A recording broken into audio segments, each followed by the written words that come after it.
Welcome to A to Z biological science. আজ আমরা class 11-এর একটি মক টেস্ট করব এবং সেই মক টেস্টে পশ্চাৎ থেকে যেভাবে বলেছে প্রত্যেকটা প্যাটার্নের এবং সিলেবাস অনুযায়ী যে কোশ্চেনগুলো আমরা আজকে সলভ করব তার প্রত্যেকটি অ্যান্সার আমরা সঠিকভাবে এক্সপ্লেনেশন করব এবং শুধুমাত্র এমসিকিউ এর উত্তর বলে দেওয়া নয়, প্রত্যেকটি কোশ্চেনের অ্যান্সার সঠিকভাবে ডিসকাস করা, যাতে করে একটি কোশ্চেনের অ্যান্সার থেকে তোমরা অনেকগুলি কোশ্চেনের অ্যান্সার করতে পারো। তো ভিডিওটি দেখো, যদি ভালো লাগে ভিডিও শেষে তাহলে তোমরা লাইক করবে, শেয়ার করবে এবং সাবস্ক্রাইব করবে যদি ভালো লাগে। তাহলে আজ আমরা শুরু করি।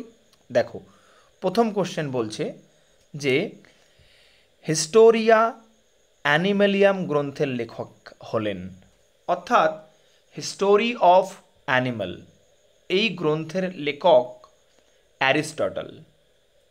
তাহলে হিস্টোরি অফ অ্যানিমাল এই কথাটি অন্যভাবে অ্যারিস্টটল বলেছেন হিস্টোরিয়া অ্যানিমেলিয়াম।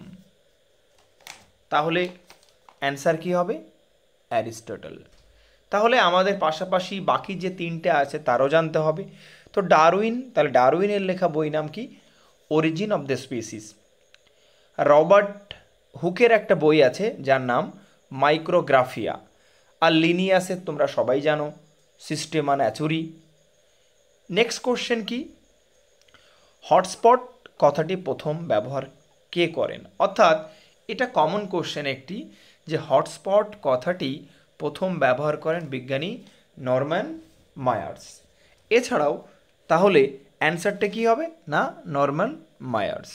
তাহলে আর্নেস্ট হেকেল, না আর্নেস্ট হেকেল হচ্ছে ফাদার অফ এমব্রায়োলজি, অর্থাৎ ভ্রূণ তত্ত্ববিদ্যার জনক। আর মনে রাখবে, ফাদার অফ এমব্রায়োলজি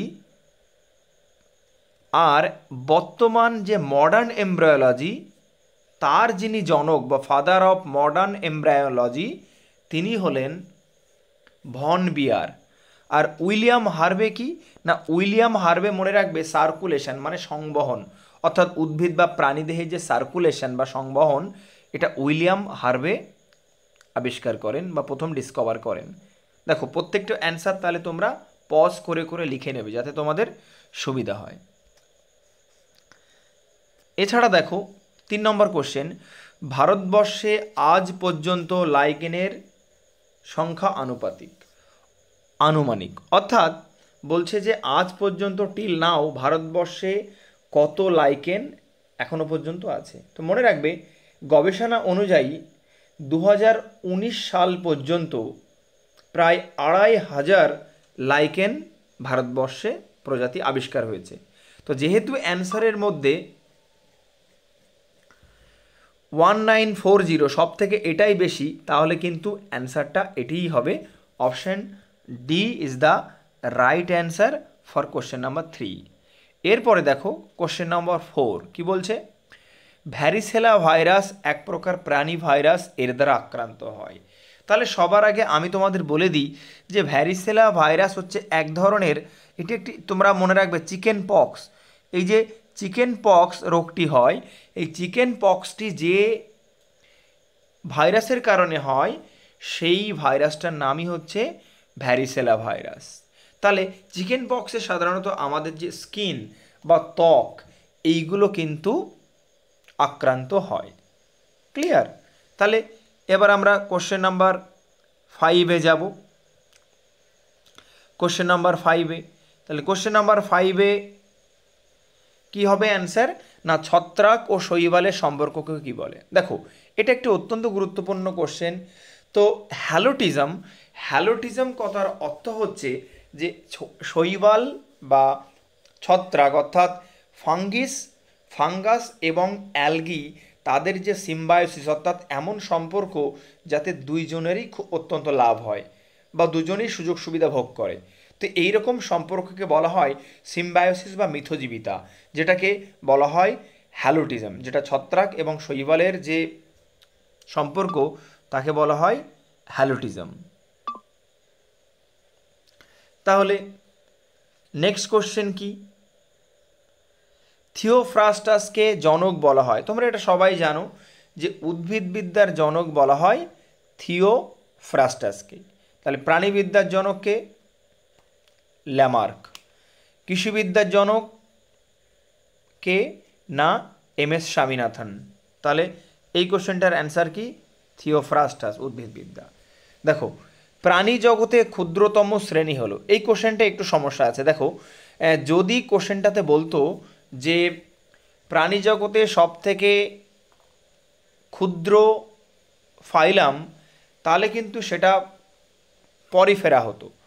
আর যদি বলতো প্রাণী জগতে সব থেকে লার্জেস্ট ফাইলাম, সেটা কিন্তু আর্থ্রোপোডা হতো। এছাড়াও কোশ্চেন এটা হতে পারত যে প্রাণী জগতের বা অ্যানিম্যাল কিংডমের সবথেকে বড় শ্রেণী কোনটি, তখন কিন্তু আর্থ্রোপোডা পর্বের ইনসেক্টা বলে একটা ক্লাস আছে, ইনসেক্টা বা ইনসেক্টা শ্রেণী। সেই ইনসেক্টা শ্রেণী কিন্তু সবথেকে বেশি অ্যানিম্যাল ওর মধ্যে বা বেশি পতঙ্গ বা ওর মধ্যে থাকে। আর সবথেকে ক্ষুদ্র যদি বলতে হয়, তাহলে কিন্তু এখানকার ক্ষেত্রে আমরা উভচরকেই ধরে নেব। নেক্সট কোশ্চেন কি? দেখো, যে প্রাণীর ভ্রূণের ব্লাস্টোপোর পরিবর্তিত হয়ে পূর্ণাঙ্গ প্রাণীর পায়ুছিদ্র গঠিত হয় তাকে বলে। অর্থাৎ এই কোশ্চেনটার অ্যান্সার করতে গিয়ে আমাকে সবার আগে জানতে হবে যে ব্লাস্টোপোরটা কী। তো ব্লাস্টোপোরটা তোমরা হয়তো জানবে যে নিষেকের পরে মরুলা, ব্লাস্টুলা, তারপরে গ্যাস্ট্রুলা। অর্থাৎ সেই গ্যাস্ট্রুলা দশার মধ্যে আমরা যদি সহজ করে বলি, তাহলে সেই গ্যাস্ট্রুলা দশার মধ্যে একটা ক্যাভিটি বা গহ্বর থাকে, যাকে আমরা আর্কেন্টেরন বা ব্লাস্টোপোর বলি। অ্যাকচুয়ালি এই ব্লাস্টোপোরটা দুই ধরনের। অর্থাৎ ব্লাস্টোপোরটা যখন এমব্রায়ো অবস্থায়, ব্লাস্টোপোরটা যখন পরিবর্তিত হয়ে পূর্ণাঙ্গ প্রাণীতে যদি ব্লাস্টোপোরটি পায়ুছিদ্রে রূপান্তরিত হয়, অর্থাৎ ইম্পর্টেন্ট, দেখো, ব্লাস্টোপোর যদি অ্যানাসে রূপান্তরিত হয়, অ্যানাস মানে পায়ুছিদ্র, তাহলে কিন্তু সেটা হবে ডিউটেরোস্টোম। এখন কোশ্চেন হচ্ছে ডিউটেরোস্টোম কাদের দেখা যায়? অর্থাৎ ইকাইনোডার্মাটা পর্বের প্রাণী থেকে স্তন্যপায়ী প্রাণী পর্যন্ত সমস্ত প্রাণীদের কিন্তু ব্লাস্টোপোরটি অ্যানাস বা পায়ুছিদ্রে পরিণত হয়। তাই এই কোশ্চেনের অ্যান্সারটা কিন্তু অবশ্যই কি হবে? ডিউটেরোস্টোম। তাহলে আমাদেরকে তার আগে জানতে হবে তাহলে প্রোটোস্টোম কি। দেখো, কোনো প্রাণীদের ক্ষেত্রে ব্লাস্টোপোরটি অর্থাৎ ব্লাস্টোপোরটি মাউথে রূপান্তরিত হয়, মাউথ। অর্থাৎ যে সমস্ত প্রাণীদের ব্লাস্টোপোরটি মাউথে রূপান্তরিত হয় পরবর্তীকালে, সেটাই কিন্তু প্রোটোস্টোম। যেমন, তার মানে কারা হবে? অর্থাৎ পরিফেরা থেকে ইকাইনোডার্মাটা পর্বের আগে পর্যন্ত যে সমস্ত প্রাণীরা আছে, তাদের কিন্তু ব্লাস্টোপোর অর্থাৎ গ্যাস্ট্রোলার যে ক্যাভিটি, সেটা মাউথে পরিণত হয় পরবর্তীকালে বা মুখে। তাহলে সেটাকে আমরা কি বলি না? প্রোটোস্টোম। তাহলে আমাদের এই ক্ষেত্রে কোশ্চেন 8-এর অ্যান্সার হবে ডিউটেরোস্টোম। এরপরে দেখো, কোশ্চেন নাম্বার 9, শূন্যস্থান পূরণ। অর্থাৎ দেখো, বিভিন্ন প্যাটার্নের কোশ্চেন কিন্তু দেওয়া হয়েছে। মূলবিহীন উদ্ভিদ, অর্থাৎ এটা একদম সহজ কোশ্চেন যে কোন উদ্ভিদের মূল নেই। অর্থাৎ উলফিয়া। দেখো, উলফিয়া এমন একটি প্ল্যান্ট, এটা একটা অ্যাকোয়াটিক প্ল্যান্ট, অর্থাৎ জলে থাকা একটা প্ল্যান্ট, যে প্ল্যান্টের কোনো মূল থাকে না। এছাড়াও মনে রাখবে, এরা হচ্ছে স্মলেস্ট ফ্লাওয়ারিং প্ল্যান্ট, পৃথিবীতে থাকা smallest flowering plant. Important question. অর্থাৎ সব থেকে জলে থাকা এবং সব থেকে ছোট উদ্ভিদ যেটা ফল দেয়, এই ফুল ফোটে আর কি, ফ্রুট দেয়, এই ফ্লাওয়ার দেয়। এবার দেখো, কোশ্চেন নাম্বার 10, পত্রমূলের দুপাশে অবস্থিত পত্রাকৃতি অংশকে কি বলে? দেখো, এই কোশ্চেনটি ইম্পর্টেন্ট। ধরে নাও তোমরা জানো যে এরকম শাখা বা প্রশাখা থেকে এরকম পাতা বার হয়। তাহলে এই যে পাতাটা বার হলো, এই পাতাটা যে জায়গা থেকে বার হলো, সেই জায়গাটাকে কি বলা হয়? সেই জায়গাটা হচ্ছে পর্ব। অর্থাৎ কাণ্ডের পর্বর যে অংশ থেকে, অর্থাৎ পাতাটি কাণ্ডের পর্বের যে অংশ থেকে উৎপত্তি লাভ করেছে এই জায়গাটাকে বলা হয় কি পত্রমূল। এখন এই পত্রমূলের পাশে এরকম ছোট ছোট আরও এরকম পাতার মতো অংশ থাকে, অর্থাৎ পত্রমূলের কাছে দুটি ছোট ছোট পাতার মতো অংশ থাকে যাকে বলা হয় উপপত্র। এখন কোশ্চেনটা হয়েছে দেখো, পত্রমূলের দুপাশে অবস্থিত পত্রাকৃতি অংশকে কি বলে? তাহলে অ্যান্সার অবশ্যই কিন্তু বি হবে, উপপত্র। কারণ এইরকম পাতার যেখান থেকে তৈরি হলো তার পাশে এরকম পাতার মতো আরও দুটি জিনিস থাকে যাকে বলা হয় উপপত্র।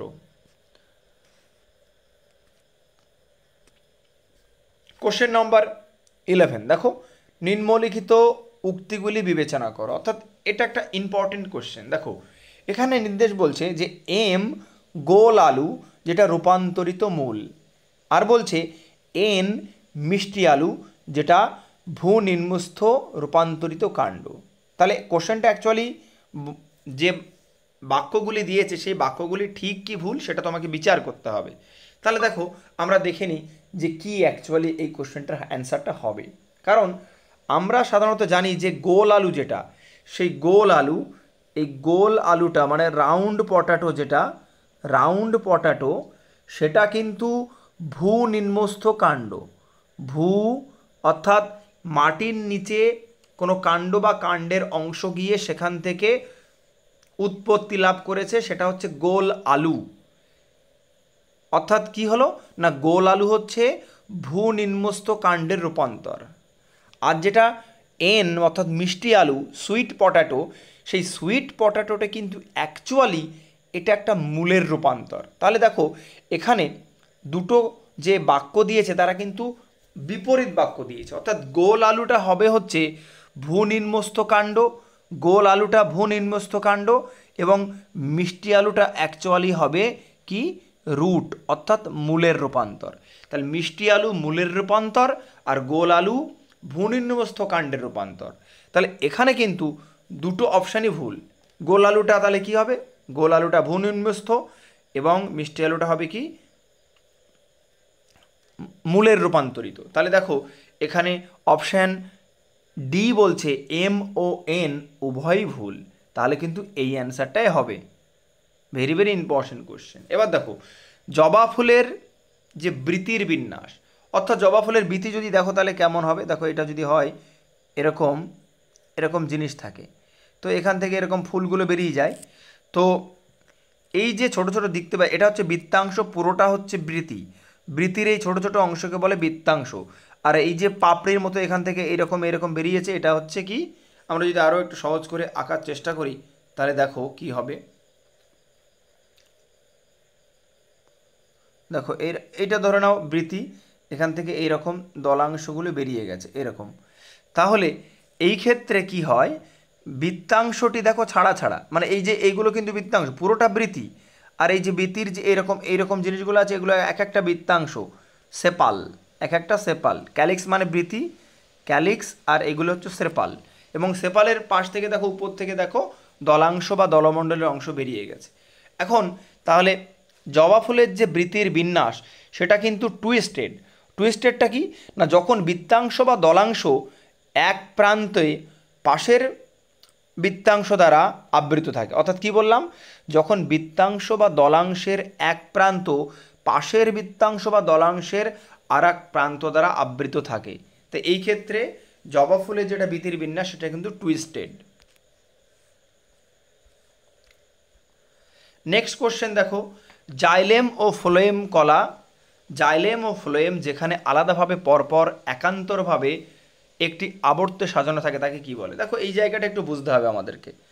এই জায়গাটা ধরে নাও এটা, তাহলে এটা জাইলেম তারপরে phloem, xylem phloem, xylem phloem. অর্থাৎ দেখো একই গোলভাবে এক স্তরে পরপর জাইলেম ফ্লোয়েম, জাইলেম ফ্লোয়েম। তো এইরকম যদি বিন্যস্ত থাকে তাহলে কি সেটাকে বলা হয় ওরিও সমপার্শ্বীয়।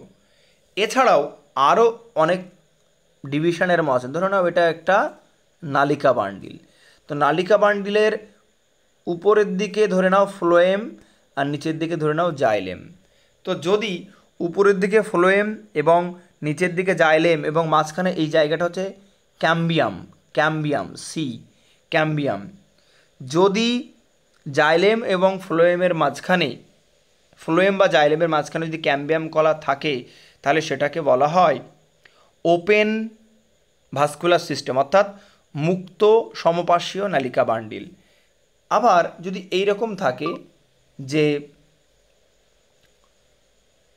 উপরে ফ্লোয়েম, নিচে জাইলেম, মাঝখানে কোনো ক্যাম্বিয়াম কলা নেই, ক্যাম্বিয়াম কলা নেই, এরকম যদি হয় তাহলে কিন্তু বদ্ধ সমপার্শ্বীয়। কিন্তু আমাদের যেহেতু কি বলেছে, জাইলেম ও ফ্লোয়েম যেখানে আলাদাভাবে, মানে দেখো আলাদাভাবে পরপর পরপর আলাদাভাবে xylem phloem xylem, phloem xylem, অর্থাৎ পরপর, অর্থাৎ এইরকম ফ্লোয়েম জাইলেম, ফ্লোয়েম জাইলেম, এরকম গোলভাবে। তাই এইটাকে কিন্তু অ্যান্সার হবে অপশান সি, অরীয় সমপার্শ্বীয় প্রতিসম।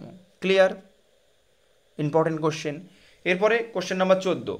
দেখো হয়তো ভিডিওটি একটু বড় হয়ে যাবে, কিন্তু তোমরা অনেক ইনফরমেশান পাবে এই ভিডিও থেকে, এইটুকু আশা রাখতে পারো। দেখো এবার বলছে যে এ স্তম্ভ এবং বি স্তম্ভর মধ্যে তোমাকে মেলাতে হবে।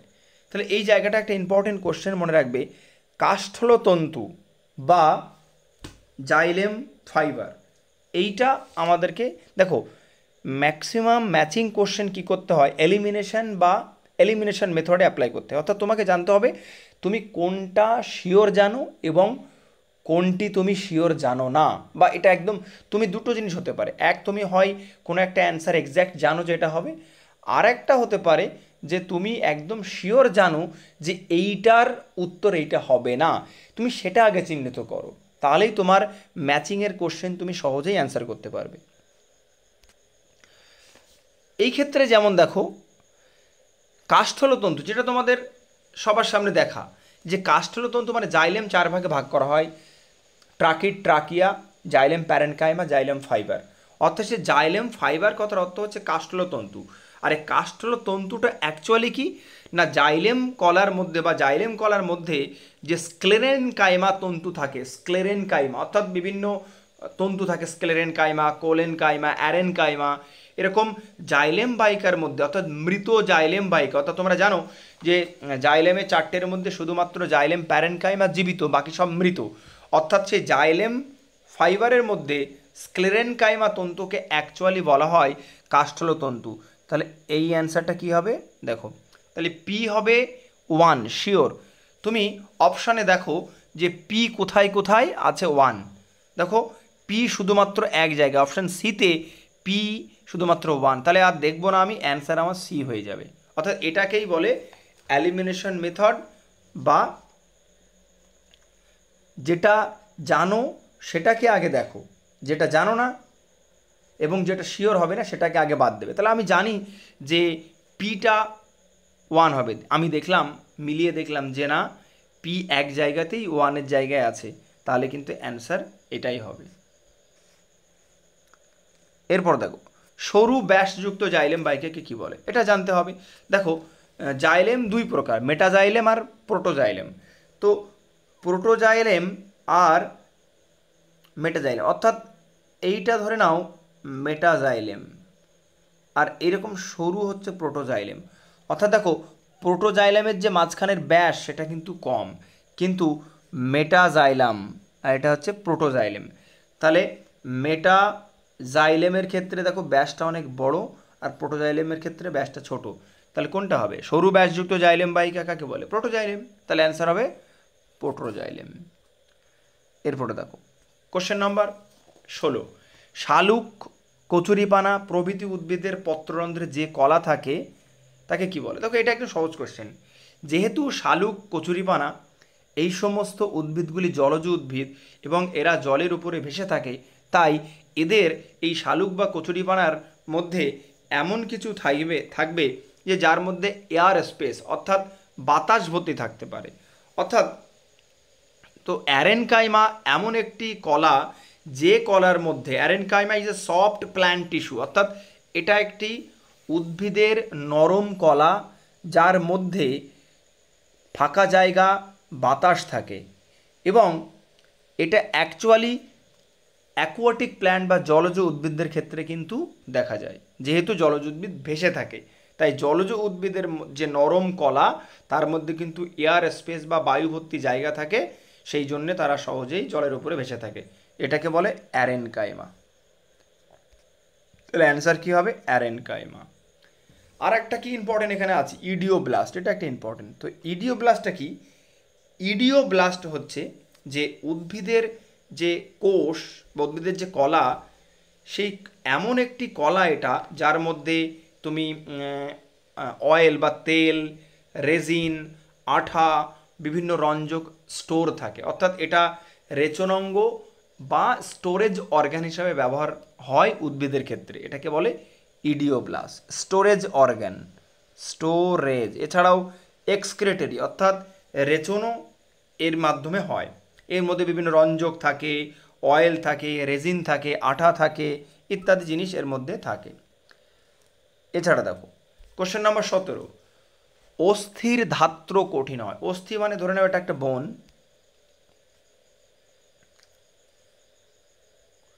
এটা একটা বোন, তাহলে বোনের এই যে মাঝখানের জায়গা, ফাঁকা জায়গা, এটাকে বলে ম্যাট্রিক্স বা ধাত্র। এখন এই ধাত্রটা কঠিন হয়, তার কারণ হচ্ছে দেখো এর মধ্যে বিভিন্ন জৈব এবং অজৈব বস্তু থাকে। জৈব বস্তু যেমন অর্গানিক যদি বলো ধাত্রের মধ্যে, তাহলে কিন্তু থাকে কোলাজেন। তাহলে কি থাকে? কোলাজেন একটা ফাইবার, একটা তন্তু। আর ইনঅর্গানিক বলতে যেটা উপাদান বোঝানো হয় সেটা কিন্তু ক্যালসিয়াম, ফসফরাস ইত্যাদি লবণ থাকে। তো এই বোন বা অস্থির ধাত্র বা ম্যাট্রিক্স শক্ত হয় এই কারণে না, এর মধ্যে কি থাকে না, ওই ধাত্রের ওই মাঝখানের মধ্যে ক্যালসিয়াম লবণ থাকে। অর্থাৎ তাহলে অ্যান্সার কি হবে? Option A is the answer. 17 নম্বর কোশ্চেনের অ্যান্সার এ, ধাত্রে ক্যালসিয়াম লবণ থাকে। অর্থাৎ অস্থি হার্ডেন্ড বা শক্ত হওয়ার জন্য দায়ীকে ক্যালসিয়াম ও ফসফেটের লবণ। যদি এটা ইনঅর্গ্যানিক, কিন্তু ক্যালসিয়াম আর ফসফেট যেটা ইনঅর্গ্যানিক উপাদান। আর যদি বলতো জৈব এবং অজৈব, তাহলে কিন্তু তোমরা ক্যালসিয়াম এগুলোও লিখতে, আবার কোলাজিনও লিখতে। তো যেহেতু এখানে বলেছে অস্থির ধাত্র কঠিন হয় কেন, তাহলে কিন্তু অপশানটা ক্যালসিয়াম লবণ হবে। এরপর দেখো একটা ইম্পর্টেন্ট কোশ্চেন, পেরিকন্ড্রিয়াম। তো পেরিকন্ড্রিয়ামটা অ্যাকচুয়ালি কি না, পেরিকন্ড্রিয়ামটা এর কাজ হচ্ছে, পেরিকন্ড্রিয়াম একটা কানেকটিভ টিস্যু বা একটা যোগ কলা, যেটা সাধারণত কি করে, যেখানে যেখানে ডেভেলপিং বোন এবং যার মানে যে সমস্ত বোনস বা হাড়গুলি বৃদ্ধি পাচ্ছে, তার উপরে যে কার্টিলেজ বা তরুণাস্থিগুলি থাকে, সেই তরুণাস্থির উপরের যে লেয়ার তাকেই বলা হয় পেরিকন্ড্রিয়াম। অর্থাৎ পেরিকন্ড্রিয়াম একটা কানেকটিভ টিস্যু বা যোগ কলা, যেটা বডিতে যে জায়গায় কার্টিলেজ বা তরুণাস্থি আছে তার উপরের কভার বা সারফেস হিসেবে কাজ করে। এটাকে বলে পেরিকন্ড্রিয়াম। তাহলে অ্যান্সার কি হবে? অ্যান্সার হবে তরুণাস্থি। এরপরে 19-এর কোশ্চেন দেখো, 19-এর দাগ, সোনা ব্যাঙের দেহ পিচ্ছিল্য, শ্লেষ্মা ঢাকা, চর্মসিক্ত কারণ প্রাণীটি। এটা সবাই তোমরা জানো যে সোনা ব্যাঙ সাধারণত ত্বকের সাহায্যে শ্বসন বা রেসপিরেশন করে, সেই জন্যে এদের ত্বকটা এরকম পিচ্ছিল্য, শ্লেষ্মা ঢাকা, চর্মসিক্ত হয়। এটা ইম্পর্টেন্ট কোশ্চেন যে ব্যাঙের করটি স্নায়ুর সংখ্যা কটি? দেখো ব্যাঙের করটি স্নায়ুর সংখ্যা 10 জোড়া। এবং মনে রাখবে ব্যাঙের দেহে, ব্যাঙের যে মস্তিষ্ক সেখানে 2 অক্সিপিটাইল কন্ডাইল থাকে। ভেরি ভেরি ইম্পর্টেন্ট, 2 অক্সিপিটাইল কন্ডাইল থাকে কার ক্ষেত্রে? ব্যাঙের ক্ষেত্রে। অবশ্যই তোমরা পজ করে, ভিডিওটি পজ করে করে তোমরা কিন্তু অ্যান্সারগুলি লিখে নেবে। এছাড়া দেখো এন্ডোপ্লাজমিক রেটিকুলামের প্রধান কাজ। তো যেহেতু তোমরা জানো যে এন্ডোপ্লাজমিক রেটিকুলাম নিউক্লিয়াসের আউটার মেমব্রেন, অর্থাৎ যদি দেখো নিউক্লিয়াস এটা তার আউটার মেমব্রেন, এবং এখান থেকে এইরকমভাবে ইআর তৈরি হয়, এরকমভাবে ইআর তৈরি হয়। এই ইআরের গায়ে থাকে কি? রাইবোজোম।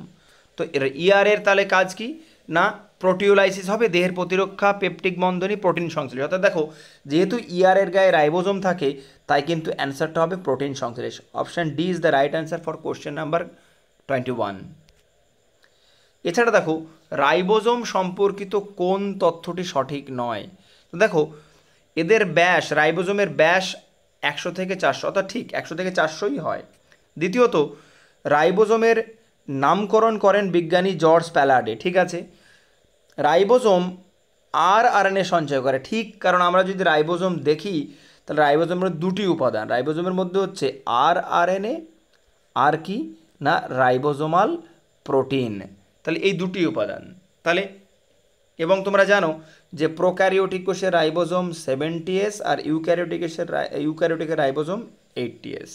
আর স্তন্যপায়ী অর্থাৎ স্তন্যপায়ী প্রাণীদের যে মাইটোকন্ড্রিয়া থাকে সেই মাইটোকন্ড্রিয়ার রাইবোজোম কিন্তু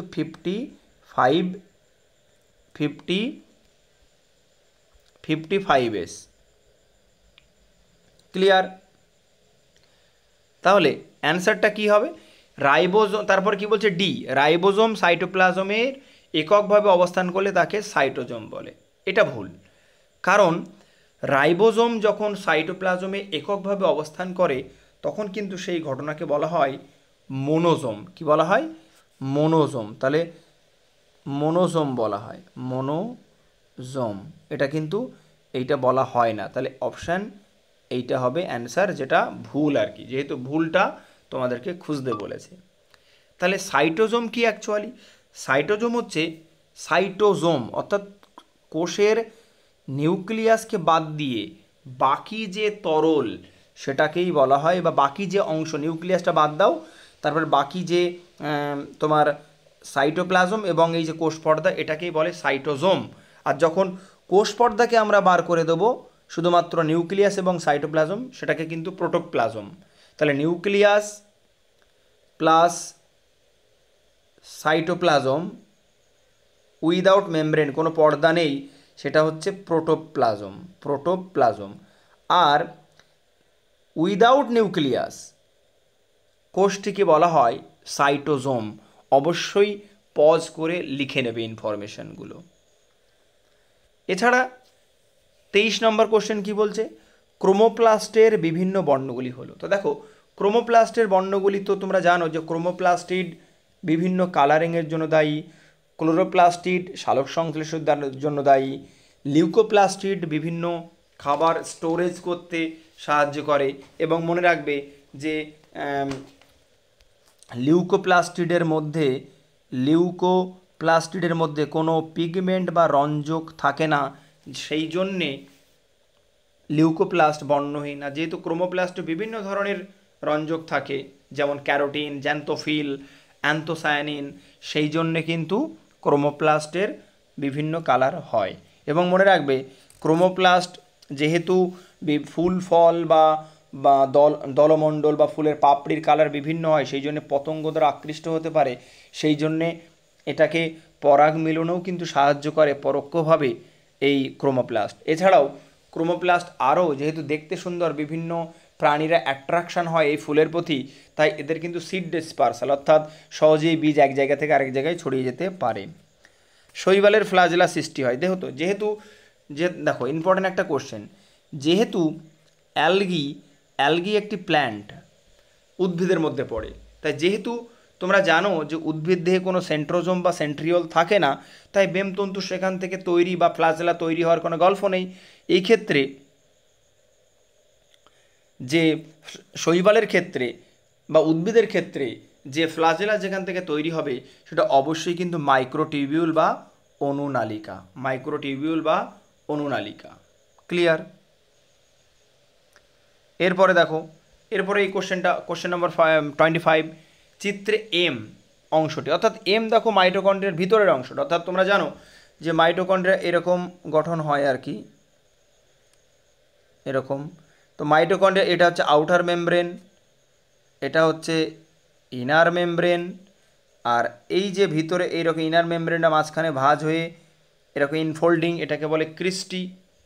আর এই যে মাঝখানে ফাঁকা জায়গা মাইটোকন্ড্রিয়ার মধ্যে, এখানে কিন্তু অ্যাকচুয়ালি ধাত্র বা ম্যাট্রিক্স থাকে, যেটাই এম বলতে চাই। যে এমটা কি? এমটা হচ্ছে মাইটোকন্ড্রিয়ার ম্যাট্রিক্স বা ধাত্র, যেখানে বিভিন্ন যেহেতু মাইটোকন্ড্রিয়ার নিজস্ব নিউক্লিয়াস আছে, দেখো মাইটোকন্ড্রিয়া দুটো পর্দা বিশিষ্ট, নিউক্লিয়াস দুটো পর্দা বিশিষ্ট, ক্লোরোপ্লাস্ট দুটো পর্দা বিশিষ্ট, অর্থাৎ এই তিনটে কোষাঙ্গাণু আছে যাদের দুটো করে কোষ পর্দা আছে। এছাড়াও এই সমস্ত কোষাঙ্গাণুর নিজস্ব নিউক্লিয়াস আছে, যেটা অন্য কোনো কোষাঙ্গাণুর নিউক্লিয়াস নেই।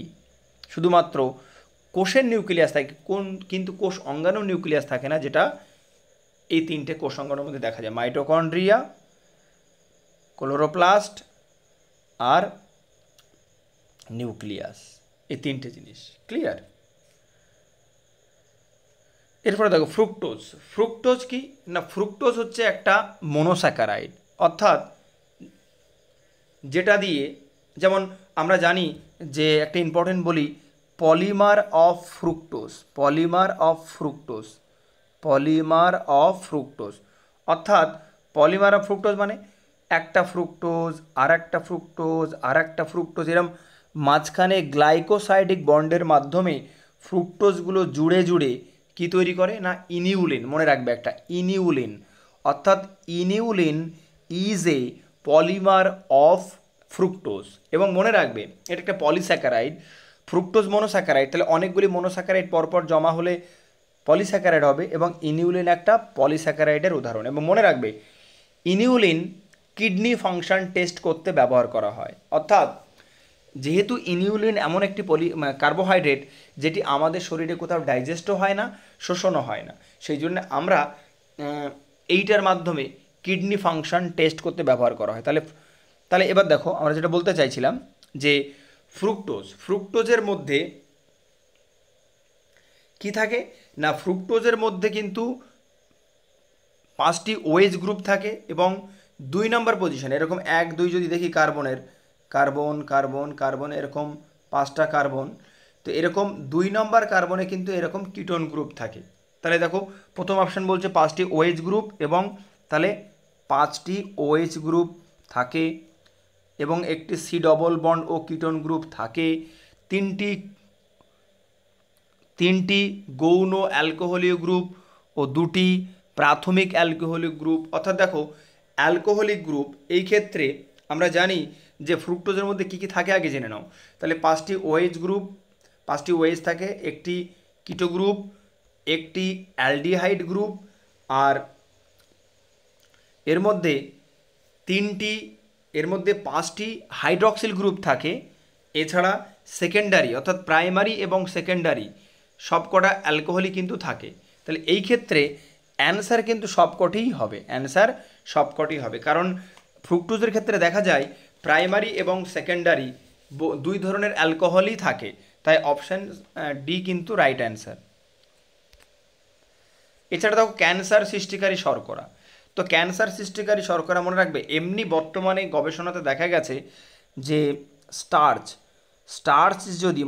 মানে কি, উদ্ভিদ দেহের অতিরিক্ত গ্লুকোজ যে রূপে সঞ্চয় রাখে সেটাই তো স্টার্চ কিন্তু অতিরিক্ত খেলে ক্যান্সার হওয়ার গ্যাস্ট্রিক, অর্থাৎ আমাদের যে গ্যাস্ট্রিক মানে পাকস্থলী থেকে শুরু করে একদম কোলন পর্যন্ত ক্ষুদ্রান্ত বৃহদন্ত্র, এই যে গাট বলা হয় সেখানে কিন্তু স্টার্চ অতিরিক্ত মাত্রায় খেলে ক্যান্সার হওয়ার সম্ভাবনা দেখা যায়। যেহেতু এখানে স্টার্চ অপশানে নেই, তাহলে ক্যান্সার সৃষ্টিকারী শর্করা বর্তমানে কি, দেখো স্যাকারিন হচ্ছে ক্যান্সার সৃষ্টিকারী একটা কার্বোহাইড্রেট, কারণ মায়োগ্লোবিন তো প্রোটিন, এটা একটা প্রোটিন, আর ল্যাকটোজ তো গ্লুকোজ প্লাস গ্যালাক্টোজ দিয়ে তৈরি, কাইটিন তো এটা একটা পলিস্যাকারাইড, যেটা তোমার ছত্রাক এবং পতঙ্গের যে ডানা সেটা কাইটিন নির্মিত। স্যাকারিন 1981 অর্থাৎ 1981 সালে এই স্যাকারিন নিষিদ্ধ হিসাবে বা এটাকে ব্যান করা হয়, কারণ এটা সেই সময়ের বিজ্ঞানীরা ভেবেছিল যে স্যাকারিন হচ্ছে কার্সিনোজেনিক মানে হচ্ছে যে উপাদান ক্যান্সার সৃষ্টি করতে পারে বা ক্যান্সার সৃষ্টি করে তাকে কার্সিনোজেনিক। তো 1981 কিন্তু স্যাকারিনকে কার্সিনোজেনিক হিসাবে চিহ্নিত করেছিল, সেই জন্যে আমাদের অপশান হবে কি, অ্যান্সার হবে কি ডি, স্যাকারিন। এরপর দেখো কোন ফ্যাটি অ্যাসিডের উপস্থিতিতে তেলের অশুদ্ধি নির্ণয় করে? এটা একটা ইম্পর্টেন্ট কোশ্চেন। তো কোন ফ্যাটি অ্যাসিড, দেখো এটা অ্যাকচুয়ালি অ্যান্সারটা হবে হচ্ছে যে ইরিউসিক অ্যাসিড, অর্থাৎ ইরিউসিক অ্যাসিড এইটা যখন কোনো তেলের মধ্যে থাকবে, অর্থাৎ ইরিউসিক অ্যাসিডটা কি না, ইরিউসিক অ্যাসিড একটা monounsaturated fatty acid, saturated fatty acid মানে সম্পৃক্ত ফ্যাটি অ্যাসিড, অর্থাৎ একটা মোনো সম্পৃক্ত ফ্যাটি অ্যাসিড কি না, সেটা হচ্ছে ওমেগা 9 ফ্যাটি অ্যাসিড। তো ওমেগা 9 ফ্যাটি অ্যাসিড যদি তেলের মধ্যে উপস্থিত থাকে তাহলে সেই তেলে মাইক্রো অর্গানিজম বা জীবাণু ইনফেকশন হওয়ার সম্ভাবনা থাকে। তাহলে সেই জন্যে সেই তেলটাকে নষ্ট বা খারাপ বলে গণ্য করা হয়। তাহলে অশুদ্ধি কি কিসের উপরে না, ইরিউসিক অ্যাসিড উপস্থিত আছে কি নেই। তাহলে অ্যান্সার কি হবে ইরিউসিক অ্যাসিড। তাহলে বাকি অ্যান্সারগুলো কি তোমরা জানো যে অলিক অ্যাসিড, অলিক অ্যাসিড হচ্ছে একটা আনস্যাচুরেটেড ফ্যাটি অ্যাসিড। তারপরে দেখো লিনোলেইক কি না, লিনোলেইক হলো একটা পলি আনস্যাচুরেটেড অর্থাৎ পলি অসম্পৃক্ত ফ্যাটি অ্যাসিড। আর লিনোলেনিকটা কি না, লিনোলেনিকটা অ্যাকচুয়ালি একটা এটা একটি স্যাচুরেটেড ফ্যাটি অ্যাসিড যেটা থেকে প্রোস্টাগ্ল্যান্ডিন তৈরি হয়, যেটা আমাদের জ্বর হলে গা হাত পা ব্যথা হয় প্রোস্টাগ্ল্যান্ডিন তৈরি হয় বলে। অ্যাকচুয়ালি এই প্রোস্টাগ্ল্যান্ডিন তৈরি হয় আমাদের যে কোষপর্দার যে ফ্যাটি অ্যাসিড আছে সেখান থেকে। ক্লিয়ার? তারপরে দেখো 29 নম্বর কোশ্চেন কি হবে না, অ্যামাইনো অ্যাসিড কাজ করে। তো অ্যামাইনো অ্যাসিডের কাজ তো আমরা সবাই জানো যে অ্যামাইনো অ্যাসিড অ্যাম্ফিটেরিক যৌগ। অ্যাম্ফিটেরিক কেন না, যদি দেখো অ্যামাইনো অ্যাসিডের গঠন যদি দেখা হয় তাহলে এটা কার্বন, আলফা কার্বন, আর এই সাইডে COOH অর্থাৎ কার্বক্সিল গ্রুপ, আর এই সাইডে হচ্ছে NH2 গ্রুপ, আর এখানে H আর এখানে R। অর্থাৎ দেখো আমরা আবার প্রথম থেকে একটু দেখি, কার্বন কার্বন, এদিকে H আর এদিকে NH2 COOH আর এখানে R। অর্থাৎ সাধারণত 20 বা 21টা অ্যামাইনো অ্যাসিড আছে, সেই প্রত্যেকটা অ্যামাইনো অ্যাসিডকে আলাদা নির্দেশ করে হচ্ছে আর গ্রুপ, অর্থাৎ প্রত্যেকটা অ্যামাইনো অ্যাসিডের আর গ্রুপ আলাদা এবং তার উপর ভিত্তি করে অ্যামাইনো অ্যাসিডের নামকরণ করা হয়। তো এক্ষেত্রে দেখা যাচ্ছে যে দেখো অ্যাম্ফিটেরিক মানে এর মধ্যে অ্যাসিড গ্রুপ COOH মানে কার্বক্সিলিক বা অ্যাসিড গ্রুপ, আর NH2 মানে ক্ষার, অর্থাৎ অ্যামাইনো অ্যাসিডের মধ্যে ক্ষার এবং অ্যাসিড দুটোই আছে, সেই জন্য প্রথম অপশানটা ঠিক অ্যাম্ফিটেরিক। ডাইপোলার আয়ন কেন না, ডাইপোলার আয়ন এই জন্যে কারণ দেখো এই ক্ষেত্রে আমরা যদি কোনো এই অ্যামাইনো অ্যাসিডটি কোনো অ্যাসিডিক মিডিয়ামে রাখি বা কোনো পিএইচ মিডিয়ামে রাখি তাহলে সেই ক্ষেত্রে দেখা যাবে যে কার্বক্সিলিক অ্যাসিড থেকে এইচটা সবসময় লস হয়ে কি হবে COO মাইনাস, আর এখান থেকে এইচটা এইদিকে চলে যাবে, তাহলে NH3+, অর্থাৎ দেখো একই সঙ্গে CO মাইনাস আর NH3+ কী করে হচ্ছে না, কোনো পিএইচ মিডিয়ামে যদি রেখে দিই তাহলে অ্যামাইনো অ্যাসিডের COOH প্রান্ত থেকে হাইড্রোজেন লস করবে এবং সেই হাইড্রোজেনটা অবশ্যই লেফট সাইডে যে NH2 টার্মিনাল আছে সেই NH2 টার্মিনালের সঙ্গে যুক্ত হয়ে যাবে, তাহলে সেই ক্ষেত্রে দেখো NH3+ হলো, তাহলে একই সঙ্গে নেগেটিভ এবং একই সঙ্গে পজিটিভ আছে, এটা ডাইপোলার আয়ন। এবং এই যে জুইটার আয়ন কেন না, দেখো পিএইচ মিডিয়ামে যখন এই অ্যামাইনো অ্যাসিডটা আছে দেখো এর একদিকে নেগেটিভ আর একদিকে কি পজিটিভ, তাহলে নেট চার্জ কি 0, তাহলে এই ক্ষেত্রে এই ঘটনাকে বলা হয় জুইটার আয়নিক কন্ডিশন, অর্থাৎ কোনো অ্যামাইনো অ্যাসিডের যখন নেট চার্জ 0 হয় তখন কিন্তু তার জুইটার আয়নিক কন্ডিশন বলে। তাহলে এটা কিন্তু অ্যাকচুয়ালি অ্যামাইনো অ্যাসিড যখন কোনো মিডিয়ামে রাখবে পিএইচ মিডিয়ামে তখন কিন্তু COOH থেকে H রিলিজ হবে, তার ফলে মাইনাস হয়ে যাবে এবং সেই Hটা NH2 সঙ্গে যুক্ত হবে 3+ হয়ে যাবে, তাহলে প্লাস মাইনাস দেখো নেট চার্জ 0, সেই জন্যে কিন্তু অ্যান্সারটা কী হবে, অ্যান্সারটা হবে সবকটি। এবার দেখো নিম্নলিখিত উক্তিটির বিবৃতি ও ব্যাখ্যা, অর্থাৎ অ্যাসারশন এবং রিজনিং মানে এক্সপ্লানেশন, অর্থাৎ একটা বিবৃতি বা বাক্য এখানে দিয়েছে, সেই বাক্যটা সম্পর্কে যে রিজনটা দিয়েছে সেটা কি ঠিক কি ভুল সেটা তোমাকে জানতে হবে। তো সেটা আমরা পড়ে দেখি, তখন বিভিন্ন আইটেমের কোশ্চেন তোমাদের দিয়েছে এবং এইভাবেই কিন্তু পরীক্ষায় পড়বে। তো কি কোশ্চেন দেখো, বলছে যে প্রতিটি উৎসেচক কেবল নির্দিষ্ট সাবস্ট্রেটের উপর কাজ করে, একদম ঠিক। প্রতিটি উৎসেচক একটি নির্দিষ্ট সাবস্ট্রেটের উপরেই ক্রিয়া করে, একদম ঠিক। দ্বিতীয় পয়েন্ট ব্যাখ্যা কি বলছে, রাসায়নিক ধর্মে উৎসেচক সাধারণত প্রোটিন জাতীয়। দেখো, অল এনজাইমস আর প্রোটিন, অল এনজাইমস আর প্রোটিন এক্সেপ্ট রাইবোজাইম, অর্থাৎ সমস্ত এনজাইম প্রোটিন বা সমস্ত উৎসেচকই প্রোটিন, শুধুমাত্র রাইবোজাইম বাদ দিয়ে। যেমন রাইবোজাইম এনজাইমটা হচ্ছে নিউক্লিক অ্যাসিড প্রকৃতির, মানে এটা হচ্ছে আরএনএ প্রজাতির, অ্যাকচুয়ালি আরএনএ প্রকৃতির। তো রাইবোজোম হচ্ছে প্রোটিন নয়, এটা হচ্ছে নিউক্লিক অ্যাসিড প্রকৃতির। তাহলে দেখো, প্রতিটি উৎসেচক কেবলমাত্র একটি সাবস্ট্রেটের উপর কাজ করে, ঠিক একদম। রাসায়নিক ধর্মে উৎসেচক সাধারণত প্রোটিন জাতীয়, একদম ঠিক। তাহলে এখানে অ্যান্সার কোনটি হবে, চলো দেখা যাক অ্যান্সার কি বলছে, দেখা যাক। তার মানে আমার দুটো বাক্যই কিন্তু এখানে ঠিক। তাহলে অপশান এ বলছে বিবৃতি এ ও ব্যাখ্যা উভয়ই সঠিক, ঠিক একদম। বিবৃতি এ এবং ব্যাখ্যা আর দুটোই তো ঠিক, কারণ প্রত্যেকটা এনজাইম এক নির্দিষ্ট সাবস্ট্রেটের উপর কাজ করে। অল এনজাইমস আর প্রোটিন, সাধারণত প্রোটিন, তো ঠিক। এবং দেখো, আর এবং বিবৃতি এ ও ব্যাখ্যা আর এর সঠিক যথাযথ ব্যাখ্যা এইটা নয়, অর্থাৎ প্রতিটি উৎসেচক নির্দিষ্ট সাবস্ট্রেটের উপর কাজ করবে, এই সঙ্গে প্রোটিনের কি সম্পর্ক, তা নয়।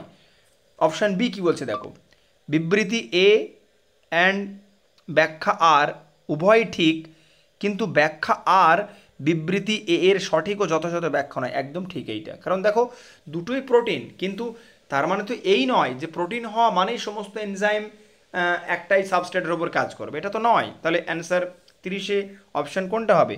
অপশান আমি আর দেখবই না, অপশান বি হবে, কারণ যেহেতু দুটোই ঠিক, তাহলে অপশান বি ছাড়া আর কোনো রাইট অ্যান্সার নেই এখানে। এবার দেখো, কোন কোষ সারা জীবন G0 দশায় থাকে, এটা সবাই তোমরা জানো যে স্নায়ু কোষ। যেহেতু স্নায়ু কোষে কোনো সেন্ট্রোজোম থাকে না, অর্থাৎ যেহেতু সেন্ট্রোজোম থাকে না, তাই সেন্ট্রিওল হয় না, আর সেন্ট্রিওল যদি না হয় বেমতন্তু হবে না, আর বেমতন্তু না হলে কোষ বিভাজন হবে না। অর্থাৎ 31-এ অ্যান্সার কি, স্নায়ু কোষ। 32-তে দেখো, একটি টেলোসেন্ট্রিক ক্রোমোজোম অ্যানাফেজ দশায় কিসের আকৃতি নেয়? দেখো, অ্যানাফেজ দশা মানে কি? অ্যানাফেজ দশা মানে হচ্ছে সেন্ট্রোমিয়ারকে ধরে যখন বেমতন্তুগুলি ক্রোমোজোমকে তার মেরুর দিকে নিয়ে যায়, তখন যে আকৃতি দেখায় সেটার উপরই ডিপেন্ড করে হচ্ছে ক্রোমোজোমের অ্যানাফেজ দশার আকৃতি। তো যখন টেলোসেন্ট্রিক, অর্থাৎ যখন এরকম কোনো সেন্ট্রোমিয়ার থাকবে, টেলোসেন্ট্রিক অর্থাৎ যে ক্রোমোজোমের সেন্ট্রোমিয়ার একদম শেষে, তাহলে সেই জায়গায় যদি শেষে যদি সেন্ট্রোমিয়ার থাকে, তাহলে এইটাকে যদি ধরে টেনে নিয়ে যায়, তাহলে কিন্তু ইংরেজি অক্ষর আয়ের মতো লাগবে, কোনো ভি বা এম এর মতো লাগবে না। কিন্তু যদি এটা মেটাসেন্ট্রিক ক্রোমোজোম হতো, তাহলে কিন্তু ভি এর মতো লাগতো। যদি সাব মেটাসেন্ট্রিক, তাহলে এল এর মতো লাগতো। যেহেতু টেলোসেন্ট্রিক অর্থাৎ সেন্ট্রোমিয়ার একদম প্রান্তে, তাই এখানে ধরে টেনে নিয়ে গেলে লম্বা দড়ির মতো, তাই আই। অর্থাৎ টেলোসেন্ট্রিক হলে আই, মেটাসেন্ট্রিক হলে কি ভি, আর সাব মেটাসেন্ট্রিক হলে এল। ক্লিয়ার? তাহলে অ্যান্সার কি হবে? অ্যান্সার হবে আই আকৃতি, আই আকৃতি। Option D is the right answer. 33 কি বলছে, কোষ বিভাজনে কোন দশায় ক্রোমোজোমগুলি সব থেকে সংকুচিত হয়? এটা একটা অত্যন্ত ইম্পর্টেন্ট কোশ্চেন, যে সব থেকে বেশি কনডেন্স থাকে ক্রোমোজোম মেটাফেজ দশাতে। ক্লিয়ার? মেটাফেজ দশাতে। মনে রাখবে, কোনো ক্রোমোজোমকে যখন মাইক্রোস্কোপের নিচে আমরা দেখতে চাইব, তখন কিন্তু অবশ্যই আমরা মেটাফেজ দশাতেই দেখতে চাইব। ক্লিয়ার? এবং সবথেকে ক্রোমোজোম কনডেন্স বা সংকুচিত হয়ে থাকে কোথায় না, মেটাফেজ দশাতে। এবার দেখো 34, নিউক্লিয়াসের বিভাজনকে কি বলে? তো তোমরা তো এটা জানোই যে নিউক্লিয়াসের বিভাজনকে বলা হয় ক্যারিওকাইনোসিস, আর সাইটোপ্লাজমের বিভাজনকে বলা হয় সাইটোকাইনেসিস। আর ডায়াকাইনেসিস তো একটা মিওসিস 1-এর যে প্রোফেজ 1, সেখানে leptotene, zygotene, pachytene, diplotene, diakinesis, অর্থাৎ প্রোফেজ 1-এর যে 5টি উপদশা আছে তার শেষেরটি হচ্ছে ডায়াকাইনেসিস। তাহলে আর মনে রাখবে, কোনো কোষে প্রথমে নিউক্লিয়াসের বিভাজন, তারপরে সাইটোপ্লাজমের বিভাজন। অবশ্যই ভিডিওগুলি তোমরা যখন শুনছো মন দিয়ে আমার কথাগুলি পজ করে করে লিখে নেবে, তাহলে পরবর্তীকালে তোমার এই কোশ্চেনের অ্যান্সার তুমি কোথাও না কোথাও কমন পাবেই পাবে। নেক্সট কোশ্চেন এবং লাস্ট কোশ্চেন, মিওসিস প্রক্রিয়া সর্বোচ্চ সময় লাগে কোন দশায়? দেখো, মিওসিস অ্যাকচুয়ালি দুটি দশায় কমপ্লিট হয়, একটা মিওসিস 1 আর মিওসিস 2। তো মিওসিস 2কে আমরা বলি হ্রাস বিভাজন বা রিডাকশনাল ডিভিশন, আর মিওসিস 2কে হচ্ছে ইকুয়েটোরিয়াল বা সমবিভাজন। এখন এই যেহেতু আমি কিছুক্ষণ আগেই বললাম যে মিওসিস 1-এর যে প্রোফেজ 1 তার 5খানা উপদশা, তাহলে প্রত্যেকটা উপদশা কমপ্লিট হতে অনেক সময় লাগে, সেই জন্য টোটাল যে মিওসিস, সেই মিওসিসের 90% সময়ই নেয় প্রোফেজ 1। তো রাইট অ্যান্সার কি? প্রোফেজ 1। তো যদি তোমাদের ভালো লেগে থাকে তাহলে ভিডিওটি লাইক করো, শেয়ার করো এবং সাবস্ক্রাইব করো। আজকে এই পর্যন্ত। শুভরাত্রি।